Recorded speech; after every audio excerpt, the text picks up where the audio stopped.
चलिए, हमारे पास तकरीबन 2 मिनट शेष है और हम कुछ थोड़ी सी बातचीत कर लेते हैं। आज से थोड़ा सा बदलाव कर रहे हैं हमारे पूरे तंत्र में। और मैंने कहा था एक पावर ऑफ सबकॉन्शियस माइंड करके बुक है। You are like a captain navigating a ship, he or she must give the right orders or the ship is wrecked. In the same ways, you must give the right orders, thoughts and images to your subconscious mind, which controls and governs all of your experiences. यहाँ जो subconscious mind और conscious mind का जो concept दिया गया है वो ship और एक उसके कैप्टन का दिया गया है ना। तो आपका कॉन्शियस माइंड क्या है? कैप्टन है। और सबकॉन्शियस माइंड क्या है? शिप है। जिस तरीके का आप आदेश कैप्टनशिप को देगा वैसे ही शिप चलेगा।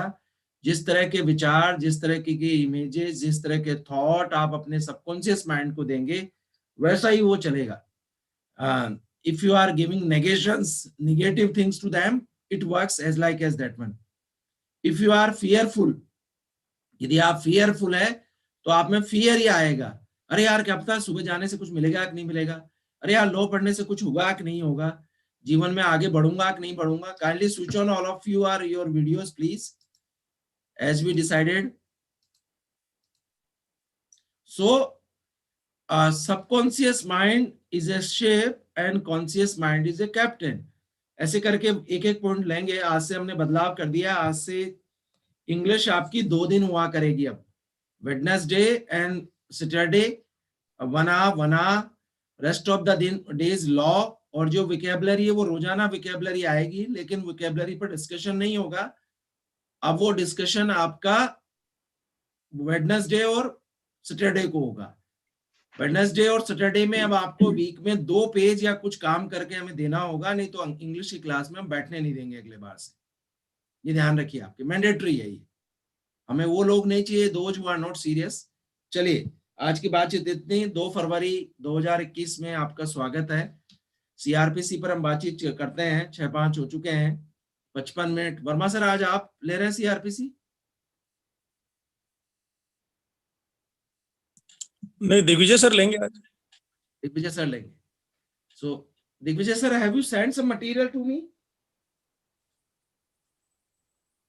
सर आज भेजा नहीं है सर। नहीं भेजा, चलिए कोई बात नहीं। तो व्हाइट बोर्ड का काम लेंगे, आप बोलते जाएंगे, इधर जो दूसरा इलस्ट्रेटर है वो लिखता जाएगा व्हाइट बोर्ड पर। सो 6:06 हो गए। Over to Shri Digvijay Singh. आगे कॉग्निजेंस को लेकर बातचीत है। चैप्टर नंबर 14 हमारा है। 13 सही कह रहा हूं मैं? 13 हमने बातचीत की थी ज्यूरिसडिक्शन को लेकर, और बहुत बढ़िया स्तर पर हमने क्वेश्चंस पे चर्चा की थी कि how the jurisdiction can work. मैं कल वीडियो देख भी रहा था, कल गलती से सारे वीडियो उड़ गए। वापस अपलोड करना है उनको रात को, मैं जब लग रहा था, जब यानी गलतियां करके वो तो बचे हुए हैं। पुराने वीडियो भी जो है हम उनको अपलोड कर रहे हैं अपने इस प्रोग्राम में। थोड़ा सा आज से वो बंदा काम करेगा जो बढ़िया आ रहा है हमारे यहाँ। तो दिग्विजय जी कॉग्निजेंस को लेकर बात करेंगे। जुडिशियल नोटिस भी उसको कहते हैं कि कब कोर्ट जुडिशियल नोटिस लेगा, क्या स्थिति होगी, उसको लेकर लंबी चर्चा है इस विषय पर। और मैं जल्दी से आपको कुछ चीज शेयर कर देता हूँ 2 मिनट में बस।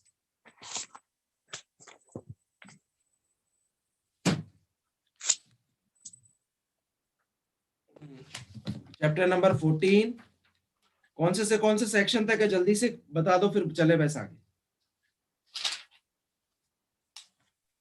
हाँ बताओ जी।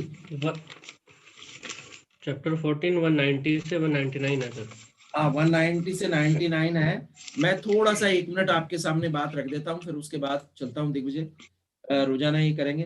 Cognizance of offence by magistrate. Cognizance एक शब्द आने वाला है, मजिस्ट्रेट एक शब्द आने वाला है। Transfer on application of accused, यानी अक्यूज की जो एप्लीकेशन ट्रांसफर होगी 191 में वो कैसे होगी। Making over to of cases to magistrate. शायद इस सेक्शन में ये बातचीत है कि किसी मजिस्ट्रेट के पास आ गया और दूसरे को कैसे केस अलॉट करेगा या कुछ वो है क्या। फिर तीसरा है cognizance of offence of court of session. Court of session इसमें एक आने वाला। देखिए कॉग्निजेंस आ गया, मजिस्ट्रेट आ गया, ट्रांसफर आ गया, मेकिंग ओवर आ गया, कोर्ट ऑफ सेशन आ गया। एडीजे और उसको मेक ओवर करने का बात है। फिर आ गया prosecution for contempt of lawful authority of public servant के अगेंस्ट में कैसे होगा। बस मैं 1 मिनट में बात खत्म कर रहा हूँ Digvijay. Procedure for witness in case of threatening, क्या यदि विटनेस को कोई थ्रेटन किया गया है तो वो क्या होगा, 195A है। Prosecution for offences against the state and criminal conspiracy commit such offence, state के अगेंस्ट में कोई ऑफेंस होगा तो उसको लेकर क्या क्या रहेगा। प्रोसिक्यूशन ऑफ जजेस एंड पब्लिक सर्वेंट के अगेंस्ट में क्या होगा। Prosecution of offence against marriage के मामले में कैसे अभियोजन होगा। Prosecution of offence under section 498 of Indian penal code, मुझे पता नहीं 498 कौन सा है, चैट बॉक्स में लिख दो जरा कि कौन सा है 498, वीर विक्रम या कोई भी देखकर लिखो आईपीसी में से। Cognizance of offence and prosecution of for defamation. मैं आपको एक मामला याद दिलाता हूं, मेरे ऑफिस में सेंट्रल पीएफ कमिश्नर हुआ करते हैं वर्मा सर, और हम डिस्कस कर रहे थे, हमारे एक एम्प्लॉय के अगेंस्ट में हमने प्रोसिक्यूशन सैंक्शन दी सीपीएफसी ने। अभी मामला एंटी करप्शन कोर्ट में चल रहा है, एडीजे या डीजे बीकानेर के यहाँ चल रहा है, क्योंकि शायद एंटी करप्शन के मामले एडीजे या डीजे सुनते हैं। अपडेट कर दीजिए मुझे अंगूठा लगाकर यदि आप मैं ठीक कह रहा हूं तो उसमें हमारा सीपीएफसी, जो हमारे सीपीएफसी हैं वो he is an IAS officer, उनको तलब कर दिया गया है ना, अवेलेबल वारंट पे, और उससे हड़कम मच गया। परसों रात को भी बात हो रही थी, कल भी दिन में बातचीत होती रही कि हाउ ही विल कम। तो मेरा ये क्वेश्चन बाद में रहेगा आपसे आगे कि क्या उनको भी तलब किया जा सकता है या वो डेलीगेट कर सकते हैं अपनी पावर किसी को। तो आज कॉग्निजेंस को लेकर बातचीत करनी है, अलग अलग तरह के हमारे लोग हैं उसमें कॉग्निजेंस में। तो मैं श्री दिग्विजय सिंह जो राजस्थान सरकार में एपीओ है उनको आमंत्रित करता हूँ। Over to Shri Digvijay Singh. 5 minute फिर भी ले लिए दिग्विजय, कल कोशिश करेंगे शुरू में आते ही ये बात चालू कर देंगे। चालू करें दिग्विजय। नमस्कार, गुड मॉर्निंग एवरीवन। हमने इससे पहले तक चैप्टर नंबर 12 को देखा। तो चैप्टर नंबर 12 में हमने देखा कि एफआईआर दर्ज हुई, इन्वेस्टिगेशन हुआ, इन्वेस्टिगेशन के बाद में चार्जशीट पेश हुई। तो ये प्रक्रिया हमने देखी। तो ये आता है कि जब कोर्ट में मामला आता है तो किस किस रूप में आता है। तो पहली स्टेज हमने एक देखी कि एफआईआर संज्ञेय मामलों में दर्ज हुई और चार्जशीट के रूप में मुकदमा न्यायालय में आया। इसी प्रकार से जो दूसरा है तरीका कि परिवाद के रूप में न्यायालय में मामला पेश हुआ, एलिगेशन के साथ में पेश हुआ, या न्यायालय को अदरवाइज कोई इन्फॉर्मेशन मिलती है किसी व्यक्ति से, या न्यायालय को खुद पता चलता है किसी ऑफेंस के बारे में। तो यहाँ न्यायालय मामले पर अपना न्यायिक मस्तिष्क का प्रयोग करेगा, मतलब अपने जुडिशियस माइंड का एप्लीकेशन करेगा, वहाँ अप्लाई करेगा कि यह मामला बन रहा है या नहीं बन रहा है। तो इस रूप में वो जब इस तरह के अपने न्यायिक मस्तिष्क का प्रयोग करता है तो ये प्रक्रिया कॉग्निजेंस कहलाती है। मतलब किसी मामले के में जब मामला बनना उसकी प्रथम दृष्टया उसे प्रतीत होता है, इस बारे में वो देखेगा कि जो फैक्ट्स उसके सामने आए हैं, जो मामला चार्जशीट के रूप में आया या परिवाद किसी ने पेश किया, कंप्लेंट पेश की, तो कंप्लेंट पेश की तो यहाँ पर वो देखेगा कि मामला बनता है या नहीं बनता है। तो प्रथम दृष्टया उसके द्वारा जो जुडिशियस माइंड को अप्लाई करेगा वो प्रसंज्ञान कहलाता है। हालांकि डेफिनेशन कहीं दी नहीं गई है, लेकिन इस रूप में कह सकते हैं कि ये प्रसंज्ञान कहलाएगा। अब बात आती है कि जो कॉग्निजेंस है वो सीआरपीसी में कहाँ दिया है। तो चैप्टर नंबर 14 में बात कर रहे हैं तो बात आती है, यहाँ कहता है कि कार्रवाइयाँ शुरू करने के लिए अपेक्षित शर्तें, मतलब conditions requisite for initiation of proceedings. कार्रवाइयाँ चालू कैसे की जाएंगी, किसी व्यक्ति के खिलाफ कार्रवाई करनी है तो क्या करेंगे। तो यहाँ 190 कहता है कि न्यायालय के पास जब कोई मामला आएगा तो न्यायालय संज्ञान लेगा, उस पर नोटिस, जुडिशियल नोटिस अपने आप में अप्लाई करके लेगा। तो यहाँ 90 तो सभी मामलों पे लागू है। चार्जशीट पेश हो रही है तो भी न्यायिक मस्तिष्क लगाएगा, परिवाद पेश होगा तो भी लगाएगा, और अन्य प्रकार से भी। तो यहाँ 90 में देखते हैं हम कि 190 क्या कहता है कि मजिस्ट्रेट द्वारा अपराध का संज्ञान, cognizance, of offence by magistrates. तो यहाँ पर बात करता है कि इस चैप्टर के इस अध्याय में जो बताए गए हैं उनके प्रोविजंस के अधीन रहते हुए जुडिशियल मजिस्ट्रेट फर्स्ट क्लास, कौन कौन? जुडिशियल मजिस्ट्रेट फर्स्ट क्लास और सेकंड क्लास मजिस्ट्रेट जो स्पेशली एम्पावर्ड किया गया हो, वह अपराध का कॉग्निजेंस ले सकेगा। तो यहाँ बात बताइए कि कौन लेंगे कि साहब जुडिशियल मजिस्ट्रेट लेगा, फर्स्ट क्लास मजिस्ट्रेट और एनी सेकंड क्लास मजिस्ट्रेट जो एम्पावर्ड किया गया है इस रूप में। किस कैसे लेगा? तो ये बात आती है कि साहब जो फैक्ट है वो फैक्ट के रूप में कोई परिवाद पेश हुआ उसके सामने कंप्लेंट पर, दूसरा आता है पुलिस रिपोर्ट पर, तीसरी बात आती है कि जो उसको कोई इन्फॉर्मेशन मिली है अदरवाइज जो पुलिस रिपोर्ट पे भी नहीं है ना ही कंप्लेंट पर है, या अपनी जानकारी से उसे पता चला है कि कोई ऑफेंस हुआ है, तो यहाँ वो कॉग्निजेंस उसके बारे में ले सकेगा। अब बात है इसमें कि इसका जो खंड 2 ये कह रहा है कि सेकंड क्लास मजिस्ट्रेट सीजेएम द्वारा सशक्त किया गया है तो कॉग्निजेंस जांच कर सकता है। यहाँ कॉग्निजेंस हमने अभी 190 के अंदर देखा कि किन किन ग्राउंड्स के आधार पर कॉग्निजेंस लिया जाता है।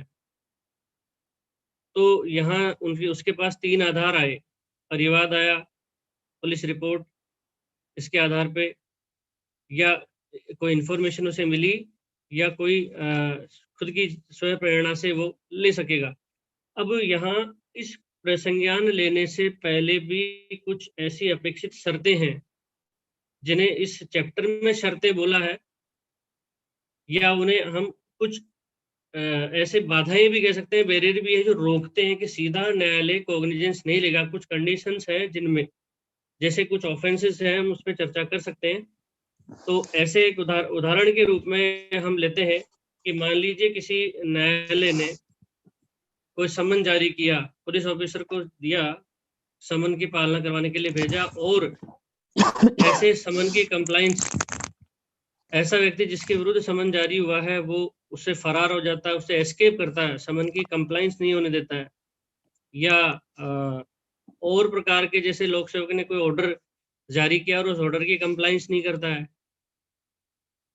तो इस तरह के जो ऑफेंसेस है कि समन की जो सीआरपीसी में बता रखे हैं, आईपीसी में बता रखे हैं, सेक्शन 172 टू 188, तो यहाँ जो कॉग्निजेंस की बात आएगी तो वहाँ कुछ कंडीशंस बताई हैं कि सीधे कॉग्निजेंस न्यायालय नहीं लेगा। यहाँ तो कह दिया कि साहब सीधा वो जो है मतलब कि एफआईआर दर्ज हो जाएगी और कॉग्निजेंस ले लेगा, लेकिन कुछ ऐसे मामले हैं जहां कॉग्निजेबल ऑफेंस होने के बाद में भी एफआईआर दर्ज नहीं होती है। या यूं कह सकते हैं कि एक उदाहरण के लिए सेक्शन 188 है, 188 को हम देखें तो वहां ये कह रखा है कि लोक सेवक के प्रख्यापित आदेश की अवज्ञा पर कार्रवाई करते हैं, तो वहां उस ऑफेंस की जो नेचर है शेड्यूल के अनुसार कॉग्निजेबल है वो। और हमने ये देखा है अब तक कि कॉग्निजेबल ऑफेंस में एफआईआर दर्ज होती है। लेकिन यहाँ जो ये बात है सीआरपीसी के सेक्शन 195, यहाँ कुछ अपेक्षित शर्तें बताई हैं जो ये कहते हैं कि यहाँ पर कॉग्निजेबल ऑफेंस होते हुए भी एफआईआर दर्ज नहीं होकर के परिवाद पेश होगा। इसी प्रकार से और ऑफेंसेस हैं जो इसमें बताए हैं, हम देख लेते हैं। पहले सीधा प्रसंज्ञान के स्तर की बातें कर लेते हैं। तो ये इस तरह से सेक्शन 195 पर हम पहले आते हैं। बाकी तो यहाँ बात करता है सेक्शन 195 की जो प्रोसिक्यूशन है इसके बारे में करता है। Prosecution for contempt of law, authority of public servant, for offences against public justice and for offences relating to the documents given in the evidence.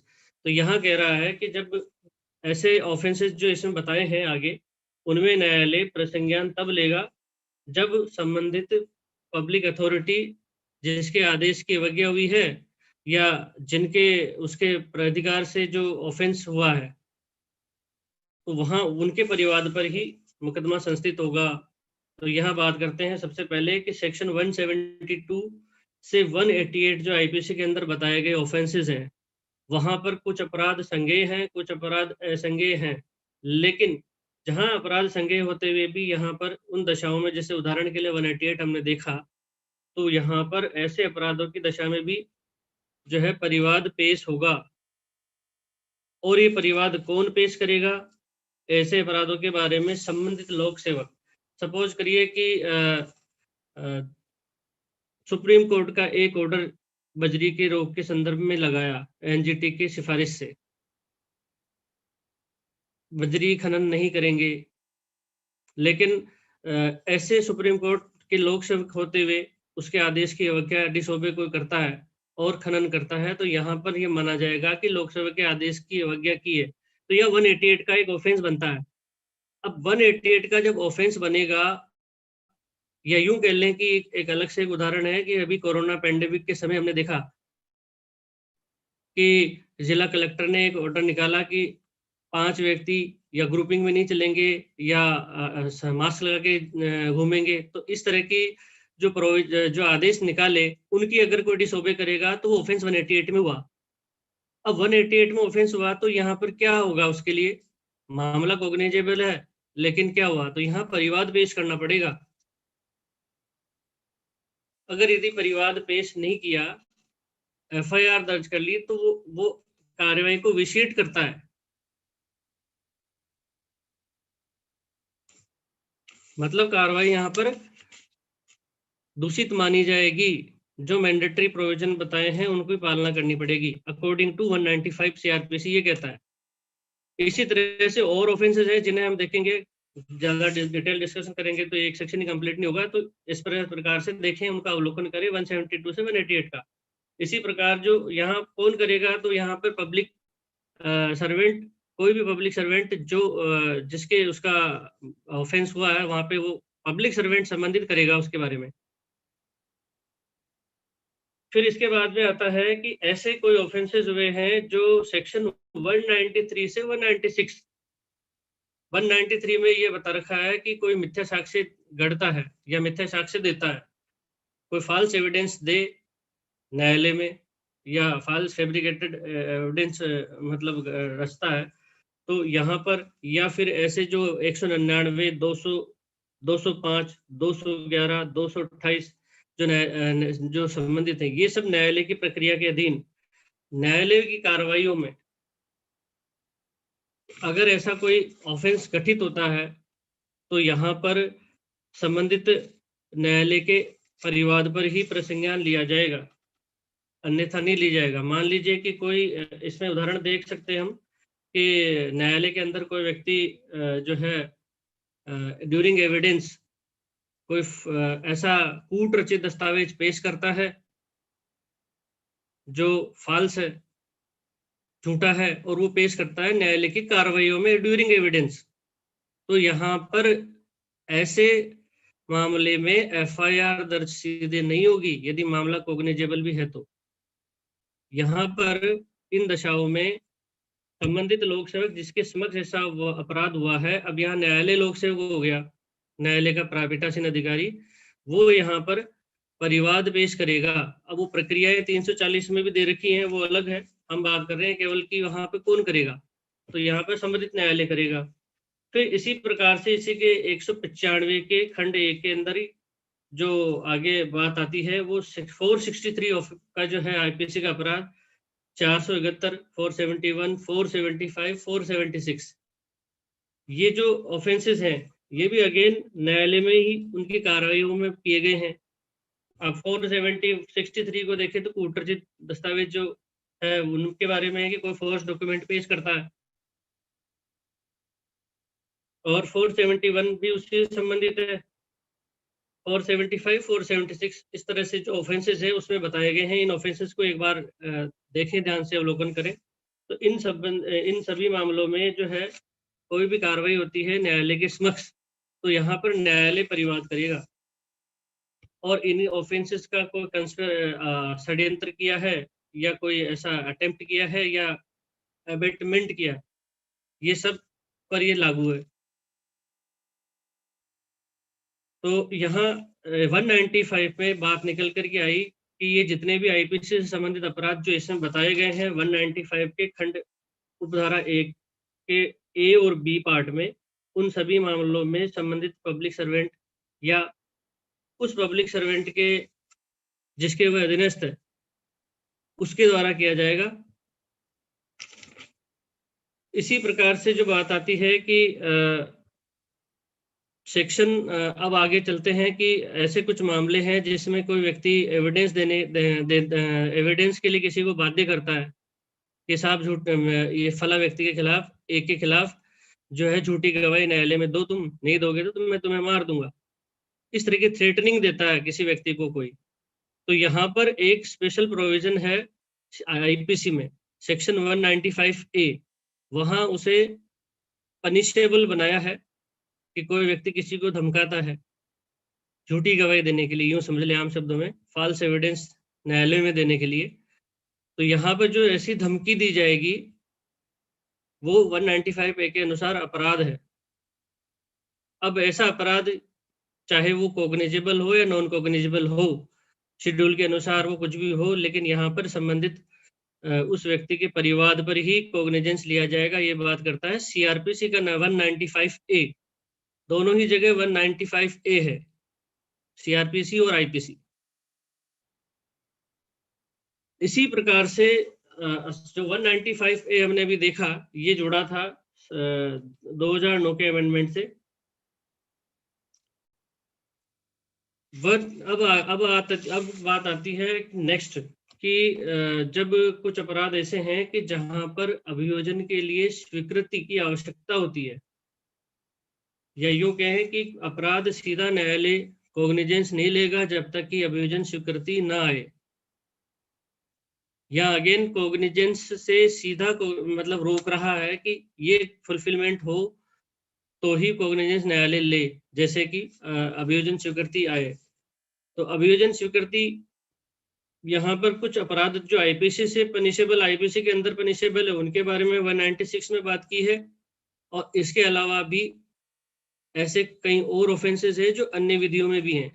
तो हम आईपीसी के अपराधों के बारे में बात करते हैं, फिर अन्य विधि के बारे में बात करेंगे।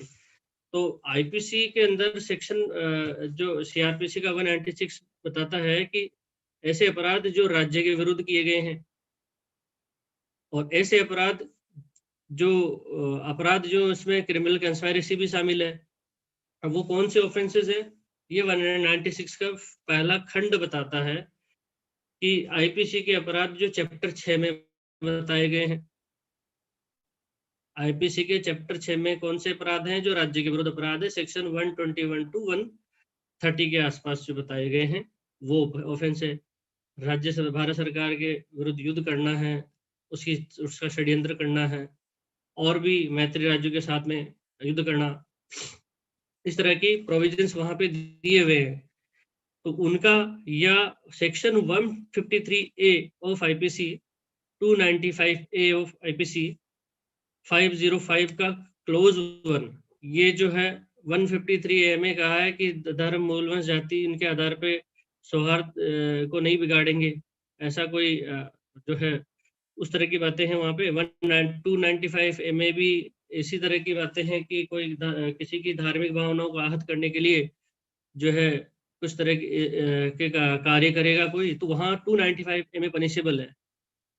तो इस तरह के जो ऑफेंसेस है वहाँ पर, या इनका कोई क्रिमिनल कंस्पायरेसी की है, या आईपीसी का 108A है, इसका कोई अबेटमेंट है, तो ऐसे मामलों में सेंट्रल गवर्नमेंट, केंद्र सरकार या राज्य सरकार की पूर्व मंजूरी से ही कॉग्निजेंस लिया जाएगा।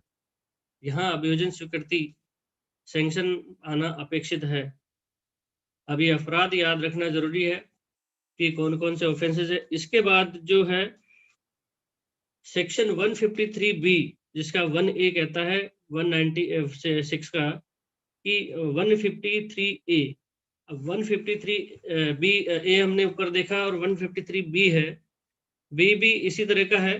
वहाँ पे थोड़ा पनिशमेंट है वो गंभीर है, वहाँ भी अगेन धार्मिक भावनाओं के स्वार्थ को बिगाड़ने और शत्रुता की भावना पैदा करते हैं आपस में, इस तरह के कोई आचरण करे व्यक्ति, ग्रुप, किसी संप्रदाय में आपसी दो संप्रदायों के बीच में किसी जो पीस है उसको ब्रीच करने के लिए या उसके सौहार्द को बिगाड़ने के लिए या एनिमिटी बढ़ाने के कोई कार्य करे, इस तरह के जब कोई व्यक्ति कार्य करे तो ऐसे मामले 153 बी के अंदर आते हैं, या 505 के खंड 2 वाले मामले जो भी इसी से संबंधित है। तो ऐसे मामलों में और इनकी क्रिमिनल कंस्पायरेसी के मामलों में भी सेंट्रल केंद्र सरकार या राज्य सरकार या जिला मजिस्ट्रेट इनकी पूर्व मंजूरी के बिना अपराध संस्थित नहीं होगा और न्यायालय कोग्निजेंस नहीं लेगा। यहाँ अगेन ये बात की है कि परिवार ये जो है कोग्निजेंस नहीं लेगा जब तक ये कंडीशन पूर्ति नहीं होती है। इसी के अंदर 196 के अंदर एक बात और आती है जो खंड 2 से संबंधित है। इसका जो उपधारा 2 है वो ये कहती है कि जब सेक्शन 120 भी आईपीसी के अंदर कोई क्रिमिनल कंस्पायरेसी है, अब वो किस प्रकार की है, जो 2 साल से कम अपराध वर्ष कारावास से दंडनीय अपराध वाली है। मतलब यूँ समझें कि ऐसे ऑफेंसेस जो 2 साल से कम अपराध से दंडनीय है, मतलब 2 साल से कम का कारावास हो, ऐसे मामलों में क्रिमिनल कंस्पायरेसी की गई है तो ऐसे मामले में राज्य सरकार या जिला मजिस्ट्रेट द्वारा लिखित सहमति दी जाएगी तो ही कोग्निजेंस लिया जाएगा। 2 साल से ऊपर वालों की बात नहीं करता ये।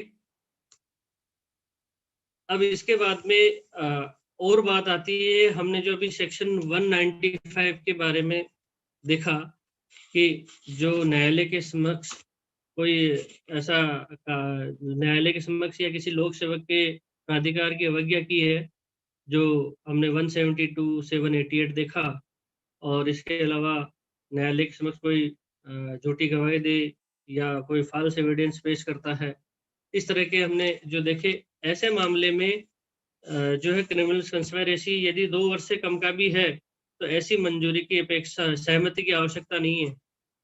यहाँ पर ये बात करता है इसका प्रोवाइडेड 196(2) का। अब यहाँ ये बात करता है कि जब केंद्र सरकार या राज्य सरकार ने जो अभियोजन स्वीकृति देनी है, कौन से खंड में, खंड हमने देखे अभी कि जो क्लोज 196 का पहला 196A और इसका जो खंड 2 जहाँ पे डीएम की और राज्य सरकार की कंसेंट की आवश्यकता है। तो यहाँ पर चाहे तो पुलिस अधिकारी जो इंस्पेक्टर के रैंक से नीचे का नहीं हो, उससे प्रिलिमिनरी इन्वेस्टिगेशन करने का आदेश दे सकता है।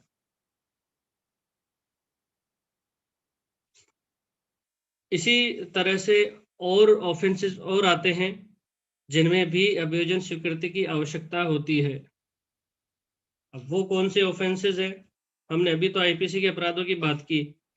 अब ऐसे अपराध और भी हैं जहां किसी पब्लिक सर्वेंट ने या किसी न्यायाधीश, जज या मजिस्ट्रेट ने अपराध किया हो, और वो कौन सा अपराध किया हो, अपने पदीय हैसियत में, पदीय कर्तव्य के निर्वहन में ऐसा ऑफेंस किया हो, जब वो पद पर है और पद के दौरान उस कर्तव्य के निर्वहन में उसने कार्य किया हो, ड्यूरिंग उसकी ड्यूटी के, जब वो ड्यूटी कर रहा है ऑफिशियल ड्यूटी, उस समय उसने ऐसा ऑफेंस किया है, तो यहाँ भी ये बात करता है कि यदि वो संघ के कार्यकलाप में लगा हुआ है, यूनियन के अंदर किसी सर्विस में है, तो वहाँ पर केंद्र सरकार की मंजूरी, और यदि राज्य सरकार के कार्यकलाप में एक्टिविटीज में लगा हुआ है, कार्य कर रहा है, नियोजित है, तो राज्य सरकार की पूर्व मंजूरी से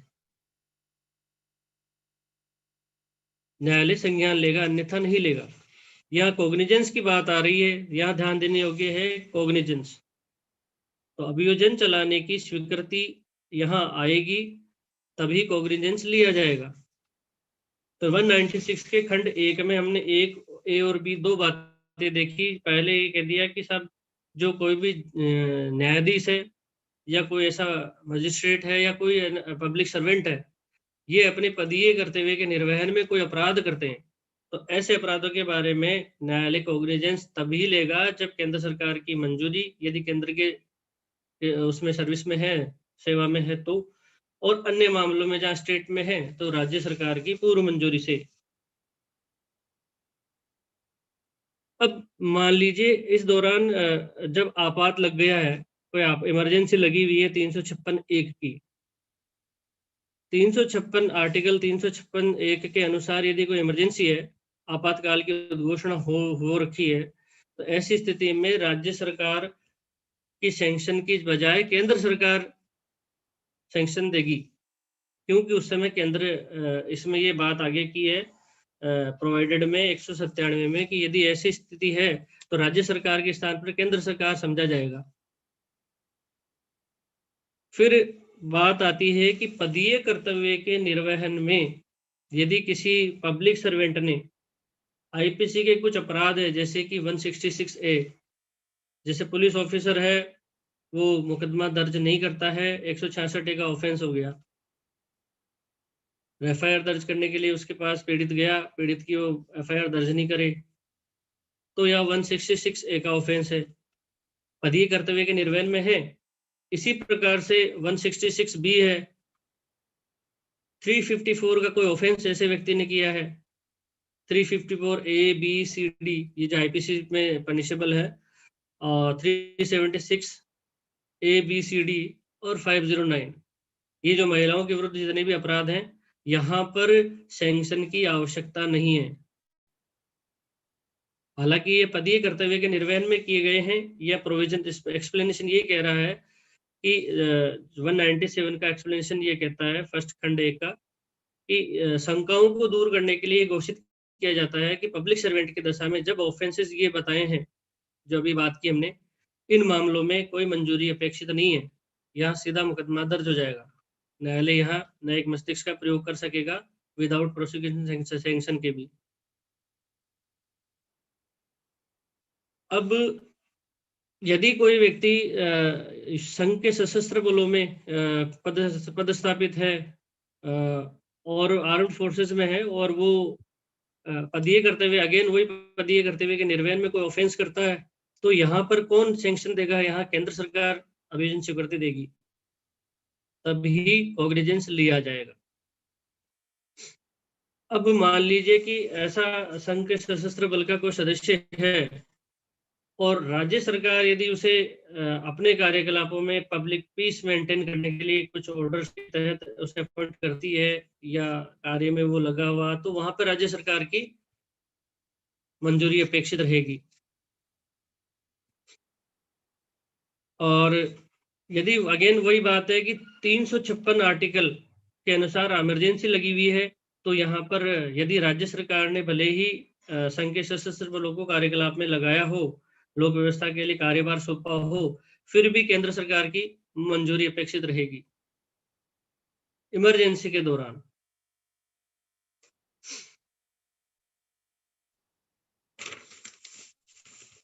तो ये हमने अभी तक तो बात की अभियोजन सैंक्शन की, और बिना सैंक्शन के जो सेक्शन 196, 197 के अनुसार जो है केंद्र सरकार या राज्य सरकार की या डीएम की अभियोजन स्वीकृति सैंक्शन पूर्व मंजूरी अपेक्षित है, इसके बिना प्रसंज्ञान नहीं लिया जाएगा।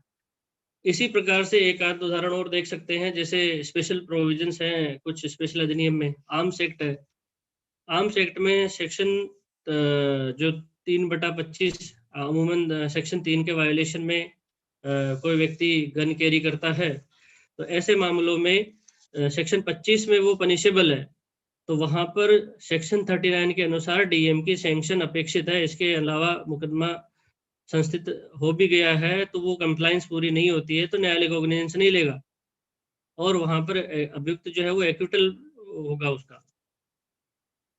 तो यहाँ स्पेशल प्रोविजन एक उदाहरण के रूप में देखा, और भी कई हैं, बहुत सारे अधिनियम है, विस्फोटक अधिनियम में भी ऐसी बातें हैं। तो अब बात है कि सेक्शन जो नेक्स्ट आता है 198,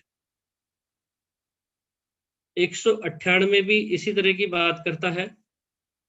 198 में क्या कहता है, यहाँ भी देख लेते हैं कि चैप्टर 20 से संबंधित अपराध है।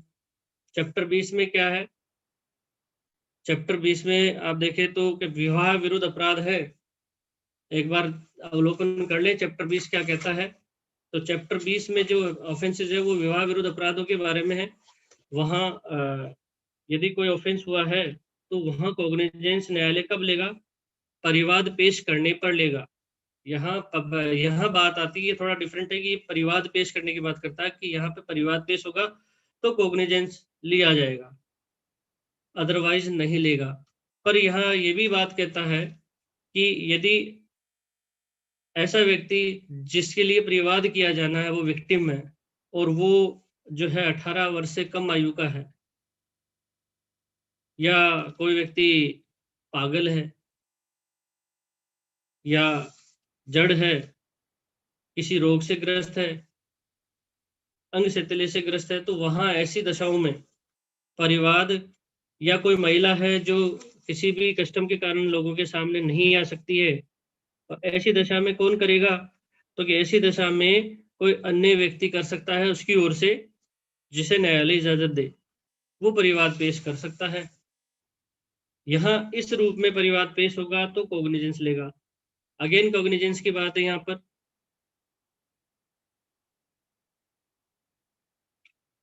तो फर्स्ट खंड हमने यही देखा कि चैप्टर 20 है आईपीसी के अंदर, जो पनिशेबल ऑफेंसेस हैं, उन ऑफेंसेस में संबंधित व्यक्ति द्वारा परिवाद किया जाएगा तब ही न्यायालय कॉग्निजेंस लेगा। यहाँ मतलब किसी उस ऑफेंस की नेचर चाहे कॉग्निजेबल हो या नॉन कॉग्निजेबल हो, लेकिन यहाँ कंप्लेंट की जाने पर ही, परिवाद पेश किए जाने पर ही संज्ञान लिया जाता है। तो एक्सेप्ट इसका जो प्रोवाइडेड इसमें बता दिया कि ये जो 5 प्रकार की बातें हैं कि कोई व्यक्ति 18 वर्ष से कम का है, ऐसा विक्टिम, या कोई जड़ है या पागल है, या किसी भी रोग के कारण या किसी अंग शैथिल्य के कारण परिवाद पेश करने में असमर्थ है, तो उसकी ओर से कोई अन्य व्यक्ति न्यायालय के जज से पेश कर सकता है। फिर इसी में आगे बात आती है 198A के प्रोवाइडेड में, जो फर्स्ट क्लोज का प्रोवाइडेड है बी। ये बी कह रहा है कि ऐसा कोई व्यक्ति यदि जो मान लीजिए किसी महिला की ओर से कंप्लेंट फाइल करनी है, वो पति करना चाहता है, या पति स्वयं कंप्लेंट फाइल करना चाह रहा है, तो यहाँ पर संघ के सशस्त्र बलों में, अगेन आर्म्ड फोर्सेस में वो काम करता है, ऐसी सेवा में है, तो यहाँ उसका कमांडिंग ऑफिसर यदि ये प्रमाणित कर दे कि उससे छुट्टी नहीं मिल सकती है, तो यहाँ पर क्या उसके पास प्रोसीजर होगा? तो इसका प्रोसीजर इसी 198 के अंदर जो है 4 क्लोज है, इसका चौथा खंड, उसमें बताता है कि यहाँ पर जो है एक प्रमाण पत्र जारी होगा। जो व्यक्ति जो कंप्लेंट फाइल करना चाहता है वो उस अपने एक राइटिंग में हस्ताक्षर करेगा और उस पर ये लिखेगा कि मुझे छुट्टी नहीं मिल सकती है इस कारण से, और उसको अटेस्टेड करेगा, और उसमें वो सारे जो परिवाद पेश करने के तथ्य हैं उनका वर्णन होगा। उन पे सभी एलिगेशंस जो भी वो पेश करना चाहता है वो उन सब का ब्यौरा होगा, और उसके बाद में उसके जो कमांडिंग इन चीफ है, उसका सुपीरियर अथॉरिटी, कमांड ऑफिसर, वो उस पर काउंटर साइन करेगा और इस भाव का एक प्रमाण पत्र जारी करेगा कि इस व्यक्ति को छुट्टी नहीं दी जा सकती है, तो उसकी ओर से कोई अन्य व्यक्ति परिवाद पेश कर सकेगा। ये बात करता है 198 का खंड 4, सब क्लोज 4। अब बात फिर इसी के अंदर अगेन जो क्लोज सी कह रहा है, इसी का क्लोज 1 का, कि जब अपराध जो 494, 495 आईपीसी से संबंधित है, जो बाइगेमी से संबंधित है 494, इसी प्रकार से 495 है, तो वहाँ जो अपराध है ये अगेन विवाह विरोध अपराध है। तो यहाँ पर जो कॉग्निजेंस लेने के लिए परिवाद कौन कौन पेश कर सकता है, ये बता रहा है कि ऐसे मामलों में या तो व्यथित व्यक्ति की अगर यदि वाइफ है तो वहां पर वाइफ की ओर से, उस पत्नी की ओर से कौन कर सकता है? या तो उसके माता पिता, भाई बहन, उसका कोई पुत्र है या उसकी कोई पुत्री है, या उसके पिता या माता के भाई बहन हो, या न्यायालय के जज से कोई अन्य व्यक्ति जो ब्लड रिलेशन में या किसी विवाह के कारण या किसी एडॉप्शन दत्तक के कारण वो उसका संबंधित व्यक्ति है, इन व्यक्तियों द्वारा परिवाद पेश किया जा सकता है।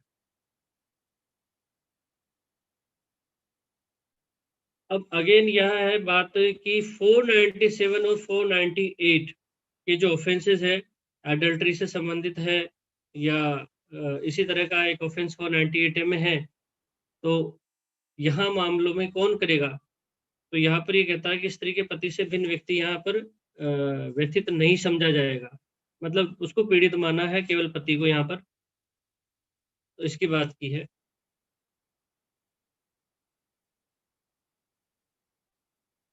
अब इसके बाद बात आती है कि जो मुख्य बात है यहाँ पर कि जैसे कोई व्यक्ति पागल है, 18 वर्ष से कम आयु का है, जड़ है या रोग अंशतः कारण परिवाद करने में असमर्थ है, तो वहां पर उसका अगर संरक्षक नियुक्ति घोषित है तो न्यायालय उसके इजाजत देने के लिए जो आवेदन मंजूर करेगा ना किसी व्यक्ति की ओर से कि जो परिवाद पेश कर सके, तो ऐसी स्थितियों में संरक्षक को सूचना देगा और उसको सुनवाई का अवसर देगा, ये बात करता है। फिर इसी में हमने देखा था कि जो सेना सशस्त्र बलों के अधीन कोई व्यक्ति है और वो परिवाद पेश करने में असमर्थ है, खुद नहीं आ सकता, उसको छुट्टी नहीं मिलती है, तो हमने खंड 4 देखा कि वो प्रमाण पत्र जारी करेगा कमांड ऑफिसर और उसके साथ में वो उस अन्य व्यक्ति को द्वारा परिवाद पेश किया जा सकता है। तो इसी के अंदर ये जो ऐसा प्रमाण पत्र होगा वो उसका प्रभाव क्या होगा? तो यहाँ पर ये माना जाएगा कि ऐसा प्रमाण पत्र जो है वो असली है और वो एविडेंस में ग्राह्य है। ये खंड 5 बात करता है 198 का। फिर इसी के अंदर जो क्लोज 6 है वो ये बात कर रहा है कि 376 के जो कोई ऑफेंस है आईपीसी के अंदर जो रेप से संबंधित मामले हैं, इनमें अपराध का जो कॉग्निजेंस है, यदि पुरुष जिसने जो 18 वर्ष से कम आयु की अपनी पत्नी के साथ में सेक्सुअल इंटरकोर्स करता है, मतलब किसी व्यक्ति ने अपनी पत्नी के साथ में जो 18 वर्ष से कम आयु की है सेक्सुअल इंटरकोर्स किया है, तो यहाँ पर कॉग्निजेंस नहीं करेगा यदि अपराध की तारीख से 1 साल से अधिक समय निकल गया है, मतलब 1 साल यहाँ लिमिटेशन दी है। यहाँ 18 वर्ष से कम आयु की पत्नी के साथ में सेक्सुअल इंटरकोर्स पर 1 वर्ष के भीतर परिवाद वो संस्थित करना पड़ेगा। 1 वर्ष के भीतर यदि सॉरी परिवाद निकल गया गलत। यहाँ पर जो है 1 वर्ष के भीतर उसे मामला संस्थित करना पड़ेगा। अब इसके बाद यहाँ आगे और इसी तरह के जो मामले हैं, जो आईपीसी के अंदर 498 से संबंधित है, 498 ए जो क्रूरल्टी से संबंधित प्रकरण है, महिलाओं के विरुद्ध अगेन अपराध है ये। तो यहाँ भी 198 ए ये बात करता है कि जो आईपीसी के 498 ए से संबंधित मामले हैं, वहाँ पर किन व्यक्तियों द्वारा परिवाद किया जाए तो कॉग्निजेंस ले। तो यहाँ बात कर रहा है कि आईपीसी के अंदर या तो जो अपराध 498 ए का है, तो ऐसे मामले में या तो पुलिस रिपोर्ट पर, यदि पुलिस रिपोर्ट के द्वारा मामला दर्ज हुआ है तो पुलिस रिपोर्ट पर, या ऐसा व्यक्ति है तो उसके ओर से कोई भी उसके माता या पिता, या महिला है तो उसके ओर से उसके माता पिता या उसका भाई बहन द्वारा किए गए परिवाद पर, या उसकी ओर से कोई एनी पर्सन जो ब्लड रिलेशन से, मतलब रक्त संबंधी हो या किसी बाय मैरिज उसका उससे रिलेशन बना हो, रिश्ता हुआ हो, या फिर कोई एडॉप्शन के कारण उसके संबंधित है ऐसा व्यक्ति, तो वो परिवाद पेश कर सकेगा और उसी पर कॉग्निजेंस लिया जाएगा।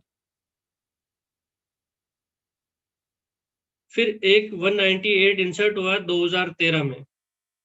2013 में सेक्शन 198 ए ऐड हुआ, जिसके अंदर 376 बी। अब 376 बी क्या है? ये अगेन जो है वो पत्नी के द्वारा पति के विरुद्ध अगर कोई मामला फाइल करना है, 376 बी कौन से मामले हैं? तो 376 बी में ये कहा है कि यदि जुडिशियल सेपरेशन के अधीन, न्यायिक पृथक्करण के अधीन पत्नी उसके पति से अलग रह रही है और या किसी अन्य कारण से वो अलग रह रही है, उस दौरान यदि सेक्सुअल इंटरकोर्स किया जाता है तो ऐसे मामले 376 बी के अधीन पनिशेबल है। तो ऐसे मामले में अगेन 198 बी जो क्लोज कहता है कि ऐसे मामले में परिवाद पेश किया जाएगा, परिवाद पेश करने पर ही न्यायालय कोग्निजेंस लेगा। ये भी जो है एक पहले नहीं था, ये बाद में ऐड हुआ है और इसमें ये मैंडेटरी बनाया।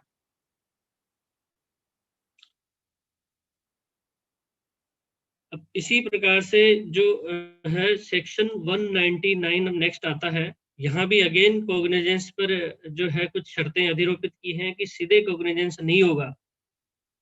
अब सीधे कोग्निजेंस नहीं होगा, ये सेक्शन 199 में कौन से मामले हैं? तो यहाँ कह रहा है मानहानि से संबंधित मामले हैं। टाइटल ये कहता है इसका, प्रोसिक्यूशन फॉर डिफेमेशन। तो यहाँ बात है चैप्टर 21 के मामले। चैप्टर 21 में डिफेमेशन की बात की है। तो यहाँ पर जो कॉग्निजेंस होगा वो परिवाद पर ही होगा, अन्यथा नहीं होगा। तो यहाँ पर जो मामले चैप्टर 21 में आएंगे डिफेमेशन के, वहां पर संबंधित व्यक्ति परिवाद पेश करेगा तो ही न्यायालय कॉग्निजेंस लेगा, अदरवाइज नहीं लेगा। अब बात आती है कि यदि कोई व्यक्ति अगेन कोई 18 वर्ष से कम आयु का है, या जड़ है, पागल है, या किसी रोग के कारण ग्रस्त है, या अंग शैथिल्य के कारण वो है परिवाद पेश करने में असमर्थ है, या कोई स्त्री है जो रूढ़ियों के कारण अब किसी मतलब लोगों के सामने नहीं आ सकती है, तो ऐसी स्थिति में कौन करेगा? तो न्यायालय के जज से कोई अन्य व्यक्ति कर सकता है। यहाँ ये बात की है। यहाँ अन्य व्यक्ति शब्द है, यहाँ ब्लड रिलेशन शब्द नहीं कहा है। इससे पहले वालों में ब्लड रिलेशन की बात थी, जहाँ विवाह विरुद्ध अपराध हो रहे थे। या मानहानि के संदर्भ में अन्य व्यक्ति न्यायालय के जज से कर सकता है। अब एक प्रश्न है कि राष्ट्रपति, उपराष्ट्रपति, राज्यपाल या संघ राज्य क्षेत्र का कोई प्रशासक है, या कोई मिनिस्टर है, या कोई पब्लिक सर्वेंट है, वो अपने जो राजकीय कार्यकलाप कर रहा है, उस दौरान कोई ऐसा उनके विरुद्ध कोई ऐसी डिफेमेशन का कोई ऑफेंस होता है, मानहानि से संबंधित कोई अपराध होता है, तो ऐसी स्थिति में कौन परिवाद पेश करेगा? तो यहाँ पर परिवाद पेश करेगा संबंधित लोक अभियोजक। संबंधित लोक अभियोजक परिवाद पेश करेगा, लिखित में होगा, और कहाँ होगा? सेशन न्यायालय के पास पेश होगा। ध्यान देने की बात है, क्योंकि इसके साथ हम कोरिलेशन करेंगे सेक्शन 193 का, क्योंकि यहाँ बात कर रहा है कि जब ये ऑफेंस इन व्यक्तियों के विरुद्ध है जो इसमें बताए गए हैं, तो यहाँ पर जो परिवाद पेश किया जाएगा वो सेशन न्यायालय के समक्ष होगा। फिर देखने की बात है, परिवाद ही पेश होगा, सेशन न्यायालय के समक्ष होगा, और लोक अभियोजक द्वारा किया जाएगा और लिखित में। तो परिवाद पेश किया जाएगा, लेकिन बात एक और आती है जो यहाँ अटकाती है कि जब परिवाद पेश करेंगे तो यहाँ पर क्या अगेन सैंक्शन की आवश्यकता है क्या स्वीकृति की अभियोजन चलाने के लिए? तो यहाँ बात कर रहा है इसका खंड 4 199 का बात करता है कि जब लोक अभियोजक द्वारा कोई परिवाद पेश किया जा रहा है इन मामलों में, तो यहाँ पर राज्य के सेवा में है, यदि राज्य का राज्यपाल है तो राज्य सरकार का मंत्री है, तो यहाँ राज्य सरकार राज्यपाल की दशा में, या राज्य का मंत्री है इन दशाओं में, या तो राज्य सरकार की अभियोजन स्वीकृति आवश्यक होगी, और राज्य के लाभ में कोई अन्य लोक सेवक है तब भी राज्य सरकार की। और केंद्र के मामले में यदि कोई नियोजित है, मतलब जैसे राष्ट्रपति है तो केंद्र सरकार की मंजूरी, या संघ राज्य क्षेत्र का प्रशासक है तो यहाँ पे केंद्रीय सरकार की मंजूरी अपेक्षित है। इनकी मंजूरी भी साथ में चाहिए, सैंक्शन और परिवाद पेश होना चाहिए। ये इम्पोर्टेंट है कि केंद्र सरकार की मंजूरी या राज्य सरकार की मंजूरी, जैसा भी स्थिति है उसके अनुसार वो मंजूरी के साथ में लिखित परिवाद होगा, और लोक अभियोजक द्वारा, पब्लिक प्रोसिक्यूटर द्वारा परिवाद पेश किया जाएगा और सेशन न्यायालय में पेश किया जाएगा। अब सेशन न्यायालय में पेश किया जाएगा, यहाँ बात करता है इसके बारे में। हम शेड्यूल को जब देखें सीआरपीसी के, तो शेड्यूल के अंदर भी सेक्शन 500 में और इसी के बाद 501 दोनों में ही इन बातों के बारे में बात की है कि सेशन न्यायालय में परिवाद पेश किया जाएगा। सेशन न्यायालय में परिवाद पेश करने पर एंटरटेन होगा मुकदमा, ये बात की है। अब इसको सेक्शन 193 के साथ में मैं कोरिलेट कर देता हूँ एक बार। सेक्शन 193 क्या कहता है कि सेक्शन 193 को एक बार देख लें तो सेक्शन 193 ये कह रहा है कि अपराधों का सेशन न्यायालय द्वारा संज्ञान। अपराध का सेशन न्यायालय कोग्निजेंस कब लेगा? तो यहाँ ये बात आती है कि ओरिजिनल ज्यूरिसडिक्शन में सेशन न्यायालय अपराधों का संज्ञान नहीं लेगा, सिवाय कौन से मामले जो इस सीआरपीसी ने बताए हैं, इस संहिता ने, या फिर ऐसे मामले जो किसी अन्य विधि में बताए हैं। अब सीआरपीसी में कहाँ बताता है, ये अभी हमने देखा, सेक्शन 500 है, या सीधा कॉग्निजेंस वो लेगा ओरिजिनल ज्यूरिसडिक्शन में, इसके अलावा वो नहीं लेगा। तो कैसे लेगा कि साहब मजिस्ट्रेट के पास आएगा मामला, मजिस्ट्रेट कॉग्निजेंस लेगा और उसके बाद में वो कमिट कर देगा सेशन न्यायालय को। सेक्शन 408 वाली बात आती है, जैसे कमिट करने का तो प्रावधान जहां भी है वो देखेंगे, लेकिन कमिट कर देगा उसको, तब वो न्यायालय जो है ट्रायल करेगा, सेशन न्यायालय। कॉग्निजेंस पहले ही न्यायालय ले लेता है, सबऑर्डिनेट मजिस्ट्रेट। लेकिन यहाँ पर ओरिजिनल ज्यूरिसडिक्शन के अंदर जब 93 की बात करें तो कह दिया कि सीआरपीसी या अन्य विधि में बताए गए प्रोविजनों के अन्यथा सेशन न्यायालय ओरिजिनल ज्यूरिसडिक्शन में किसी अपराध का संज्ञान नहीं करेगा जब तक मजिस्ट्रेट द्वारा उसके पास सुपुर्द नहीं कर दिया जाता है।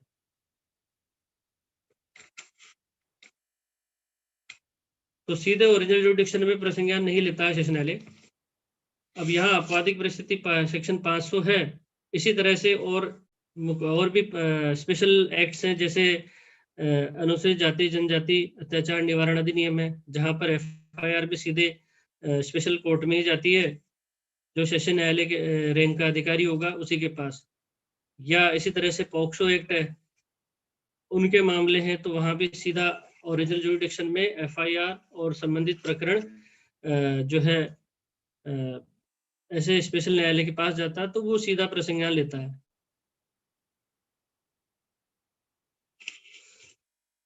अब जो हमने फिर वापस उसी पर आते हैं, 190 जो 199 है, इसका खंड 5 हमें एक बार देख लें, जो हमने मानहानि की बात की अभी, जो संबंधित राष्ट्रपति, उपराष्ट्रपति, राज्य के राज्यपाल है, इनके बारे में। तो यहाँ ये कह रहा है कि जो क्लोज 2 है, क्लोज 2 हमने अभी देखा था कि लोक सेवक उसमें परिवाद पेश करेगा ऐसे मामलों में, तो यहाँ संज्ञान नहीं लेगा यदि लिमिटेशन बताता है यहाँ पर कि अपराध की तारीख से 6 माह के भीतर, अपराध की तारीख से 6 माह के भीतर परिवाद पेश नहीं किया है तो कॉग्निजेंस नहीं लेगा। तो यहाँ ये कह रहा है कि कोई भी सेशन न्यायालय उपधारा 2 में किसी अपराध का संज्ञान तभी करेगा जब परिवाद उस तारीख से 6 माह के अंदर किया जाता है जिसको अपराध किया जाना अभी कथित है। यह 6 मंथ की लिमिटेशन है। इसी प्रकार से जो ये बात है, लेकिन हाँ, अब ये ध्यान में ये इस पे थोड़ा चर्चा करना चाहूंगा खंड 6 पर, कि खंड 6 क्या कहना चाह रहा है, इसको चर्चा में रखेंगे कि इस धारा की कोई बात किसी ऐसे व्यक्ति के विरुद्ध अपराध किया जाना अभी कथित है, उस अपराध की बाबत अधिकारिता वाले किसी मजिस्ट्रेट के समक्ष परिवाद करने के अधिकार पर या किसी परिवाद पर अपराध का संज्ञान करने की ऐसे मजिस्ट्रेट की शक्ति पर प्रभाव नहीं डालेगी। इसका अर्थ ये हुआ कि खंड, क्या ये खंड 2 पर इसका कोई प्रभाव होगा क्या? खंड 2 में कह दिया कि सेशन न्यायालय को परिवाद करेंगे, तो ये जरा इसमें चर्चा करेंगे कि खंड 6 क्या कहना चाह रहा है। इसको मैं छोड़ता हूँ। इसमें दो जो हम वापस आते हैं, सेक्शन 191 और 192, ये थोड़े डिफरेंट है, मतलब ये जनरल प्रोविजन है, तो इनको इसलिए कॉग्निजेंस की बातें तो इन प्रोविजंस में हमने देखी कि जो अभी तक सेक्शन 90 में बताया कॉग्निजेंस कब लेगा, कौन लेगा, कैसे कैसे लेगा, और फिर उसमें कुछ स्पेशल जो रिक्वेजिशंस बताई हैं कि सेक्शन 195 ए, 195 और 196, 197, 198, इस तरह के जितने भी प्रोविजंस, इनमें कहीं तो केंद्र सरकार की मंजूरी, राज्य सरकार की मंजूरी, और कहीं पर परिवाद लिखित में पेश होने पर इस तरह की अपेक्षित शर्तें बताई गई हैं। तो यहाँ बात 190 191 और 192 है, इन दोनों पे बात कर लेते हैं। तो एक ये थोड़े अलग से है, जनरल प्रोविजंस है कि अभियुक्त के आवेदन पर मामला अंतरण। तो यह बात कर रहा है कि स्पेशल बात की है यहाँ पे कि सेक्शन 191 का जो खंड सी है, खंड सी क्या है कि न्यायालय कॉग्निजेंस ले सकता है कौन से या तो स्वयं ले, स्वप्रेरणा से कॉग्निजेंस जब लेता है वो, या फिर किसी व्यक्ति की इतला पर, वहां वो रिपोर्ट पर, पुलिस रिपोर्ट पर या परिवाद पर नहीं ले रहा है। इन दशाओं में जब खंड सी के प्रोविजंस अप्लाई होते हैं तो वहां पर वो क्या करेगा, अभियुक्त को इस बात की साक्ष्य लेने से पहले वो सूचना देगा, इतला देगा कि वो किसी अन्य मजिस्ट्रेट से भी जांच विचारण कराने के लिए हकदार है। तब अभियुक्त यदि ऐसे में आपत्ति करता है कि भाई हाँ मैं ऐसा करना चाहता हूँ, मैं किसी अन्य को से मेरी जांच विचारण कराना चाहता हूँ, तो यहाँ पर सीजेएम जो है डायरेक्शन देगा, उसके अनुसार उस मजिस्ट्रेट के पास मामला अंतरित कर दिया जाएगा। तो यह बात कौन करता है कि अन्य मजिस्ट्रेट को अंतरित कर दिया जाएगा, जिसे मुख्य न्यायिक मजिस्ट्रेट इस रूप में इसे विनिर्दिष्ट करे, स्पेसिफाइड करे। इसी प्रकार से सेक्शन 192 है। तो 192 कह रहा है कि मामले मजिस्ट्रेटों को हवाले करना, making over the cases of magistrates. यहाँ मामले मजिस्ट्रेट को हवाले किए जा रहे हैं, तो यहाँ कौन करेगा? यह बात है कि वही मुख्य न्यायिक मजिस्ट्रेट अपराध का संज्ञान करने के बाद में, यहाँ आ रहा है आफ्टर कॉग्निजेंस, अपराध का संज्ञान करने के बाद जांच विचारण के लिए अपने सबऑर्डिनेट मजिस्ट्रेट को हवाले कर सकता है। और इसी के खंड 2 में कह दिया कि फिर इसमें सीजेएम जिसे एम्पावर्ड करता है उस फर्स्ट क्लास मजिस्ट्रेट को अपराध का संज्ञान करने के बाद में जांच विचारण के लिए अब प्रथम वर्ग मजिस्ट्रेट को भेजा, तो वो भी आगे जो है सक्षम सबऑर्डिनेट मजिस्ट्रेट को हवाले कर सकता है, जिसको सीजेएम स्पेशली एम्पावर्ड करे।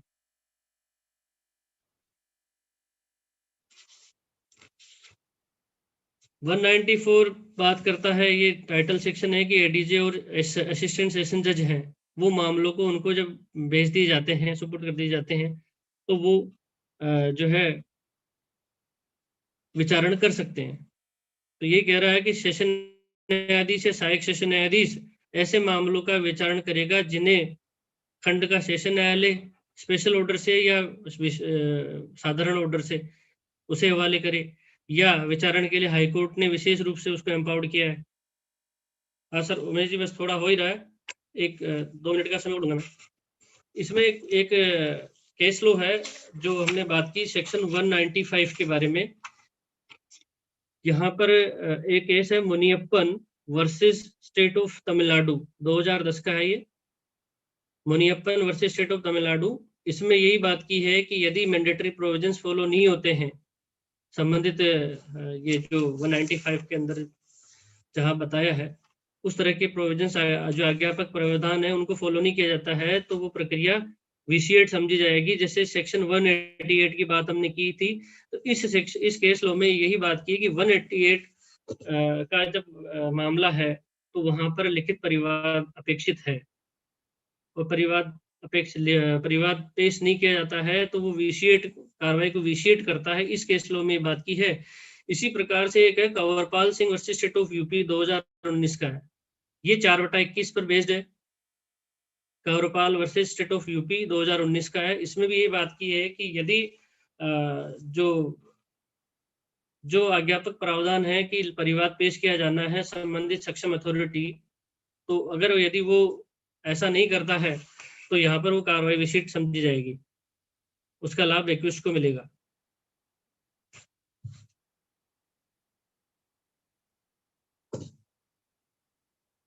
अब कुछ एक आधे प्रश्न है जो मैं रखना चाहता हूं कि जब कोई मजिस्ट्रेट किसी अपराध का संज्ञान करने के लिए एम्पावर्ड नहीं है तो कार्रवाई में फिर भी संज्ञान ले लेता है तो क्या प्रभाव पड़ेगा? हमने देखा कि सेक्शन जो अब 190 क्लोज 1A, B और C 3 खंड हमने देखे कि वहां कॉग्निजेंस ले रहा है उनके अनुसार हो। तो यहाँ पर बात है कि इन 3 खंडों में से कौन से खंड का क्या प्रभाव होगा। तो मैं ये समझता हूं कि सेक्शन 191 का खंड ए और बी, जहां पर परिवाद हो या पुलिस रिपोर्ट है, वहां पर यदि वो कॉग्निजेंस ले ले, एम्पावर्ड नहीं है, तो कोई फर्क नहीं पड़ेगा, कार्रवाई विशिष्ट नहीं होगी। ये मेरा व्यक्तिगत विचार है, इस पे आगे भी प्रकाश डाले सभी। अब खंड 191 में जो सी क्लोज है, जहां पर कोई इंफॉर्मेशन देता है व्यक्ति, उसकी इतला पर या मजिस्ट्रेट अपनी स्वयं प्रेरणा पर कॉग्निजेंस लेता है, तो ऐसी स्थिति में अगर ऐसा कोई कार्य मजिस्ट्रेट करे जो एम्पावर्ड नहीं है, तो यहाँ पर कार्रवाई विशिष्ट समझी जाती है अकॉर्डिंग 461 सीआरपीसी के। 461 सीआरपीसी के अनुसार कार्रवाई विशिष्ट समझी जाएगी। उसमें मेंशन किया हुआ है, जब एक बार सीआरपीसी 161 खोलकर अवलोकन कर लें। अब इसके बाद ये आती है कि यदि ऐसा संज्ञान भी कर लिया है एवन जो 190(1)(c) को छोड़ करके, मान लीजिए कि पुलिस रिपोर्ट पर या किसी परिवाद पर पेश हुआ और न्यायालय ने कॉग्निजेंस लिया और ट्रायल भी कर दी, विचारण भी कर दिया, उसको जुरिडिक्शन भी नहीं था, गलत स्थान था वो कार्रवाई करने के लिए, लेकिन न्यायालय ने कर दी, सब कुछ कर लिया, तो क्या प्रभाव पड़ेगा? तो यहाँ ये कह रहा है सेक्शन 462 सीआरपीसी का कि अपराध का संज्ञान कर विचारण भी कर लिया है, कोई अंतिम आदेश या कोई दंडादेश पारित कर दिया है, तो ऐसे मामलों में कार्रवाई तभी अपास्त की जाएगी, तभी सेटिसाइड की जाएगी जब ऐसे व्यक्ति के साथ न्याय नहीं हुआ हो, मतलब न्याय विफल कर दे, ऐसी स्थिति पैदा हो तो ही विशिष्ट समझी जाएगी।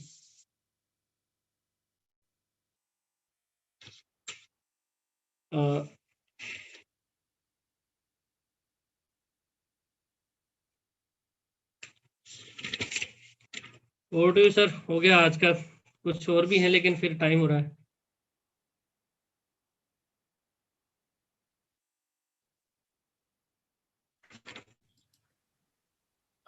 हमारे साथ सर कुछ आवाज आ साथी रही है? ऐसे, हाँ आ रही है, मेरी आवाज आ रही है आप तक?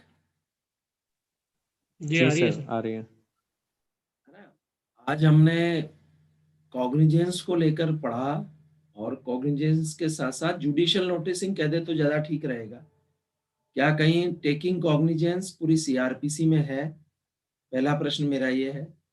दूसरा, जुडिशियल नोटिस को लेकर बातचीत हो रही कि मजिस्ट्रेट और a court how take the judicial notice, है ना? इस पे कुछ केस लॉज और भी है आगे, उन पे बात कर सकते हैं। ML Sethi versus RL Kapoor, AIR 1967 SC 528 है। The expression is used to indicate a point when the magistrate takes judicial notice of an offense with a view to initiate criminal proceeding, है ना? तो ये ML Sethi versus RL Kapoor, AIR 1967 supreme court 528 में दिया गया है। ऐसे ही है सुब्रमण्यम स्वामी वर्सेस मनमोहन सिंह केस है एक, Subramanian Swamy versus Manmohan Singh, AIR 2012 supreme court 1185 11185। Subramanian Swamy versus Manmohan Singh, all India reporter 2012 supreme court 1185। इसमें कहता है supreme court held that cognizance is making judicial notice by the court of law possessing jurisdiction on a matter presented before it so as to decide whether there is any basis for initiating process। तो ये Subramaniam Swamy versus Manmohan Singh में ये कहना चाहता है कि जिस court का जुरिस्डिक्शन है वो नोटिस लेगा, पहले देखेगा आगे कार्रवाई हो सकती है कि नहीं हो सकती, ये केस लो कह रहा है। अब आप और समझाइएगा। तो आज हमने बातचीत की, थोड़ा सा ये टॉपिक आपको कभी कभी भारी लगता होगा कि it might be required a little bit efforts, not a भारी, मैं भारी का शब्द को वापस लेता हूं, और मैं आपको कहता हूं कि ये थोड़ा सा आपको ये लगता होगा कि ये अतिरिक्त प्रयास की जरूरत है। तो भाई लॉ पढ़ रहे हो दोस्तों, तो ऐसा तो है नहीं कि बहुत आसानी से आप दुनिया के उन बेहतरीन लोगों में हो जिनको विधि पढ़ने का मौका मिल रहा है। 2% लोग तो ग्रेजुएट करते हैं और 1% लोग उससे आगे 1% में नहीं जाते। तो अब आप इसका टेबुलेशन करेंगे, कौन कॉग्निजेंस लेगा, कहीं लिमिटेशन का पीरियड आ रहा है क्या 1 से 2 साल। तो कोई व्यक्ति ये भी शेयर कर सकता है कि सर मैंने तो इस तरीके से इसको याद करने की कोशिश की, क्योंकि हो सकता है आपका मोडस ऑपरेंडी कुछ अलग हो, जैसा दिग्विजय सर ने रखा। तो चलिए अब आपके लिए खुला है। हमने पहला पीरियड 55 मिनट का कर दिया है। इंग्लिश के जो वोकैबुलरी है उसकी चर्चा केवल ग्रुप पर करेंगे, लॉ पर और फोकस हो रहा है, इंग्लिश 2 टाइम चलेगी। तो अब आपके लिए खुला है ना। और भी केस है मेरे पास, एक और Manahari by versus Shailesh by 2012 का। Taking cognizance does not means issuance of process, ये कहता है सुप्रीम कोर्ट 527 का है। ऐसे एक केस और है। तो चलिए आपके मन में जो संदेह हो, बातचीत हो, प्रश्न हो, कोई चीज एड ऑन करनी हो, बहुत बढ़िया प्रश्न हमारे यहाँ आते हैं। कुछ प्रश्न अनुत्तरित रह जाते हैं, तो चिंता मत करो, अनुत्तरित के प्रश्नों के सबके उत्तर आएंगे। कल मुझसे किसी ने कहा सर कुछ चीजें छूट जाती, छोड़ते हैं वो, अभी बहुत सारी अपने पास है, अभी और धीरे धीरे कुछ बढ़ना है। आपके पास अब 10-10 क्वेश्चन के 2 टेस्ट पेपर भी आने वाले हैं, मंगलवार और शुक्रवार को आएंगे। जब हम उनका रिवीजन करेंगे सब्जेक्ट का, उस दिन उस पर चर्चा भी करेंगे। सीआरपीसी के तकरीबन 850 क्वेश्चन हमारे पास आ गए हैं जो पिछले एग्जामों में आए हैं, और कॉन्स्टिट्यूशन का भी काम चल रहा है। तो चलिए अब आपके लिए खुला है, पूछिए कुछ भी। गणेश को कुछ पूछना हो और किसी को कुछ पूछना हो, कुछ एड ऑन करना हो, तो प्लेटफॉर्म इज योर्स, है ना। पूछिए दोस्तों। अच्छा रिवाइज कौन करवाएगा जल्दी से, थोड़ा थोड़ा समझा दे। ये खिलाड़ी थे इस खेल में, है ना, जैसे हम खेला समझ ले इसको, है ना। कई बार कहते हैं ना खेला है। तो इसमें कौन कौन आ गया, डिस्ट्रिक्ट जज वो आ गया, डिस्ट्रिक्ट मजिस्ट्रेट आ गया, स्टेट गवर्नमेंट आ गई, सेंट्रल गवर्नमेंट आ गई। और आप इससे माइंड मैप भी बना सकते हैं, एक दिन बताएंगे माइंड मैपिंग कैसे होती है। कॉग्निजेंस इसमें ये एक पेज पे पूरा बना सकते हैं। कौन बताएगा जल्दी से, बताओ भैया। रमा जरा समझाओ क्या क्या आज आपको समझ में आया आपके अनुसार। तो Rama, over to Rama. Good morning sir. आज सर ने ये condition required for the initiation of proceeding वाला चैप्टर समझाया। सबसे पहले कि मजिस्ट्रेट कैसे कॉग्निजेंस लेगा। मजिस्ट्रेट फर्स्ट क्लास और magistrate second class specially empowered by the chief judicial magistrate may take the cognizance of offense on complaint, police report, or upon the information received from the person other than the police officer or his own knowledge. फिर अगर वो खुद की knowledge, जब अगर magistrate under section 191C के under cognizance लेता है, तो before taking the evidence he shall inform the accused that he is entitled to case inquired into and tried by any other magistrate. If accused so required, then he shall transfer the case to such magistrate as empowered by the chief judicial magistrate. After that 192 इसमें बोला है कि any chief judicial magistrate after taking the cognizance of offence make over the case for inquiry and trial to such competent magistrate subordinate to him. ऐसी power magistrate first class को भी है, अगर वो चीफ जुडिशियल मजिस्ट्रेट इसको empowered कर रखा है कि वो after taking cognizance of offence make over case to any other magistrate competent to try and inquire such offence. उसके बाद में है कि chief court of session shall not take the cognizance of offence except unless the case has been committed to it by the magistrate except as provided under this code or any other law. Under this code the offense which is tried by the court of section is 199 2 में ले सकता है वो। और other जैसे other cases है, जैसे SC/ST act में है जो डायरेक्ट कोर्ट ऑफ सेशन को भी इसका जुरिस्डिक्शन। इसके बाद में एडिशनल और असिस्टेंट सेशन जज शैल try those cases which has been makeover to him by session जज और as may be directed by the high court. After that कुछ कंडीशंस, कुछ ऑफेंसेस है जिनको इनिशिएट करने से पहले प्रीवियस कंसेंट की जरूरत होती है या फिर पर्टिकुलर कंडीशन फुलफिल होगी तो ही कोर्ट उसका कॉग्निजेंस लेगा। ये सेक्शन डील करते हैं 195 से 199।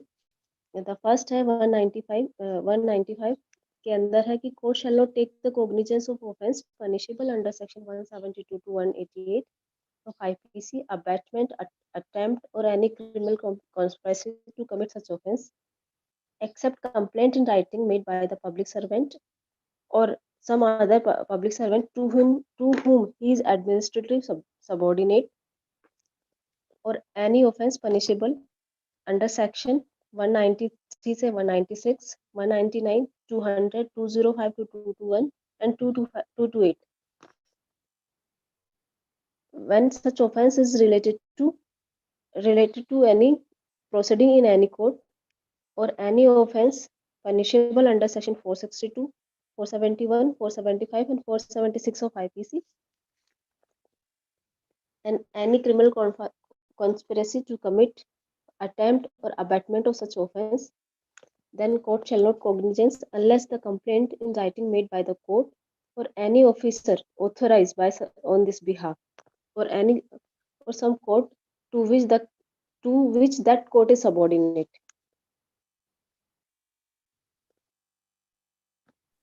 Very good Rama, so nice of. देखिए, वी रिक्वायर्ड योर रिप्रोड्यूसिंग, वर्बिटिम नहीं बोलना है आपको, जो आपको समझ में आया उतना समझाना है। और आप अलग तरीके से भी रख सकते हैं कि साहब इस पूरे चैप्टर में इतने लोग हैं या ऐसे लोग काम करते हैं, ये ऑफेंसेज हैं, इसमें स्टेट गवर्नमेंट से भी लिया जा सकता है, डिस्ट्रिक्ट मजिस्ट्रेट से भी लिया जा सकता है। एक जगह central government, state government, district magistrate है। तो और किसी को कुछ कहना हो तो बोले, जरा कुछ डाउट हो, कुछ हो। सर मेरे को एक इसमें डाउट था सर, ये जो था 198 का क्लोज 6 है, इसमें कुछ केस लो आया था जिससे शायद इसमें अमेंडमेंट हुआ है या इसको इनवैलिड डिक्लेयर किया है, बट वो 198 का जरा 6 पढ़ो रमा, क्या है? Court shall take cognizance of offense under section 376 of IPC, where such offense consists of sexual intercourse by man with his own wife under the age of 18 years, if more than 1 year has elapsed from the date of commission of offense. Sir इस पे कोई case लो आया था recently, मतलब 1-2 साल पहले, but वो मुझे याद नहीं आ रहा है, कुछ है सर इस पे, अगर किसी को याद है तो शेयर कर दे। इसके बाद क्या हो गया इसमें? सर मुझे इसकी वो रूलिंग्स भी याद नहीं आ रही, शायद इसको अनकॉन्स्टिट्यूशनल डिक्लेयर किया है, इसमें कुछ अमेंडमेंट किया है, शायद ऐसा कुछ है सर इसमें। गणेश कुछ कहना चाह रहा है? हाँ बोलो गणेश। एक केस लो आया था इसका, 18 में केस लो आया था, तो उसमें इसकी एज जो 18 वर्ष दी हुई है, इसको 16 ईयर कर दिया। साइटेशन बताएंगे केस लो का? है आपके पास? सॉरी, जो 376 में जो यूं था कि वाइफ अगर 16 ईयर से कम एज की है तो सेक्सुअल इंटरकोर्स पे उसमें रेप कमिट माना जाएगा, उसको एज को बढ़ा के 18 कर दिया है। 376 का दूसरा या कुछ ऐसा अपवाद था। केस लो है आपके पास? केस लो, एक सेकंड सर, मैं कोई बात नहीं, चेक कर लेता हूँ। राजकुमार जी कुछ कह रहे हैं। राजकुमार जी कुछ कह रहे थे आप? वही था सर, एज वाला 18 का जो है उन्होंने 16 कर दिया था। 16 कर दिया था या 16 से 18 कर दिया था? 16 से उसको बढ़ाकर 18 कर दिया था, पहले 16 था फिर उसको 18 कर दिया था। कब किया था ये टाइम का ये है शायद 2-3 साल का, कंफर्म वो नहीं है, बाकी ये श्योर है। एक सेकंड रुक जाएगा सर। ये 19 के अपवाद में, राजकुमार सर आपके पास जो 19 वाली जो जजमेंट लॉ टुडे है उसमें देखिए एक बार, आईपीसी के कॉलम में मिल जाएगा शायद। ये एक मिनट में देख, शायद ये independent thoughts versus union of India and others का केस है, इसमें कुछ आई थी सर रूलिंग इसकी। एक सेकंड 198 का 6 क्लोज 6। सर ये आईपीसी बेस्ड केस मिलेगा, ये सीआरपीसी में नहीं मिलेगा। सीआरपीसी में नहीं मिलेगा ना? नहीं सर, ये आईपीसी बेस्ड केस है, 376 पे बेस्ड है। विक्रम आप थोड़ा सा और पिक्यूलर हो लेते हैं, इसको केस लो लिख लो, कल आते ही सुबह में जब 6 बजे चालू करेंगे तो इस पर डिस्कशन चालू कर देंगे, है ना? मैं तो 1 मिनट ही लेऊंगा, आप लॉ पर ज्यादा फोकस हो रहा है, मेंटल डाइट की तो 1 मिनट 1.5 मिनट बात करूंगा। सर 1 मिनट में कुछ कहना चाह रहा था सर, इसमें जो दे रखा है 6 में 18 वर्ष से कम, आयु तो इसमें सर ये 2009 में ही अमेंड हो गया था, ये 31 दिसंबर 2009। क्या हो गया था? 2009 जो 15 वर्ष की आयु उसके स्थान पे 18 वर्ष किया गया था। तो चलिए सर पहले 15 वर्ष हाँ, रमा जी सर, आपका जो पहले केस 15 लो, वर्ष की।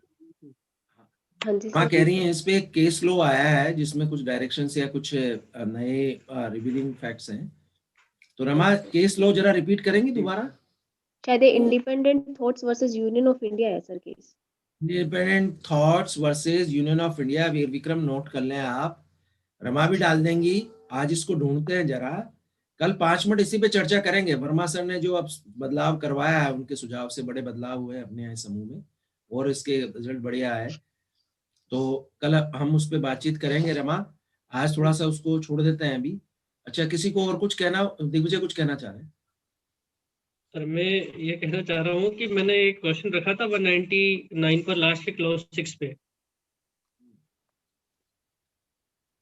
जरा रिपीट कर दें बरा एक बार। मेरा ये कहना है कि खंड 6 बात कर रहा है कि जुडिशियल मजिस्ट्रेट को आपराधिक परिवाद पर अपराध का संज्ञान करने के लिए जो पावर्स है उस पर प्रभाव नहीं डालेगा। कौन सी? इस धारा की कोई बात। तो ये कहना क्या चाहता है? क्या इस धारा की कोई बात से मतलब ये जो इस धारा में खंड 2 में कह दिया कि सेशन न्यायालय के समक्ष परिवाद होगा, और ये जो खंड 2 से संबंधित मामले हैं राष्ट्रपति उपराष्ट्रपति, तो ये जो खंड 6 क्या कहना चाह रहा है, मैं ये पूछना चाह रहा हूँ। दिग्विजय यदि कल सुबह में ले ले तो इसको शुरू में। उमेश कुछ कहना चाह रहे हैं? उमेश बोल दो बोल दो बोल दो बोल दो। नहीं बोलो उमेश। यही बोल रहा था, टाइम हो गया, कर लें सर इसको। वैसे तो है छोटा सा है, मतलब अगर इसको ढंग से पढ़ेंगे ना तो इतना सा कि राष्ट्रपति और राज्यपाल जो भी है, ये जो बताए 8 लोग, इनका पावर खत्म नहीं हो जाता कि लोग कभी जो करे वो कुछ भी कर सकते हैं, ये ऐसा कहने का मतलब। और कल ले लेंगे सर नेक्स्ट। कल सुबह वीर विक्रम 2 क्वेश्चन है, आते ही सुबह आप चैट बॉक्स में डाल दीजिएगा। पहले चर्चा उस पर करेंगे कल से, अब और थोड़ा फोकस हो रहे हैं। चलिए 7:21 हो गए, 7:23 तक का। हाँ बोले सवाल का। सर ये छोटा सा यही चीज कहता है कि इसमें क्या है कि मजिस्ट्रेट संज्ञान नहीं करेंगे, 6 में ये कहता है। नहीं, आपको हम इतना छोटा सुन के नहीं छोड़ेंगे यार, सुबह समझाना हमें कल सुबह, क्योंकि आप चीजें बहुत बेहतर तरीके से समझाते हो। तो कल सुबह हम चाहते हैं कि आप इस पर ठीक तरीके से हमारे दिमाग में बैठा दो इसको, है ना? ठीक है गणेश भाई? सर हाँ। ठीक है सर। तो है ना, कल सुबह 2 क्वेश्चंस हमारे पास आ गए। अब हमने वो इंग्लिश वाला, कल वैसे तो इंग्लिश है कल, लेकिन फिर भी हम ले लेंगे। इंग्लिश की बुक अपनी साथ में लेके आइएगा। कल से थोड़ा एडवांस लेवल पर लैंग्वेज पे हम काम कर रहे हैं लिखने के हिसाब से, तो मैं कोशिश करूंगा अब मुझे मिल जाए मटेरियल, तो कल बात करेंगे। उमेश सर रेसेस का समय बता